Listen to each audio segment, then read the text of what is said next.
Welcome to Blizzard Fire. We hope this video helps fire up your solution. You start by isolating power, shut off the mains breaker and the generator, then apply lockout/tagout. Once done, confirm the auto changeover switch rating matches your service: amps, volts, single, or three-phase.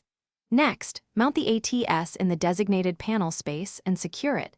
Make sure you leave the clearance called out in the manual for cooling and conduit access.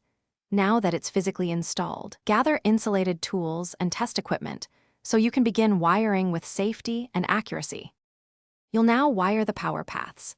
Attach the utility feed to the ATS line terminals L1, L2, L3, and neutral as required, keeping terminations clean and torqued to spec. Then connect the generator output to the ATS generator terminals, verifying phasing with a meter so transfer sequence isn't inverted.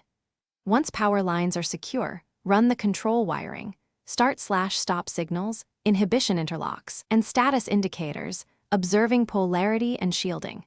Make sure conduit routing avoids heat sources and secure all conductors with proper strain relief. You finish by restoring control power only and performing a dry functional test.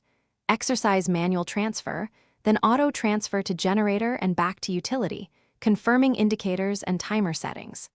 Once satisfied, do a loaded transfer test with a representative load and watch voltages, transfer delay, and engine start sequence.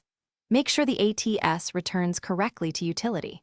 If something goes wrong, check these key items: control power presence, correct phase rotation, terminal torque, and breaker interlock wiring.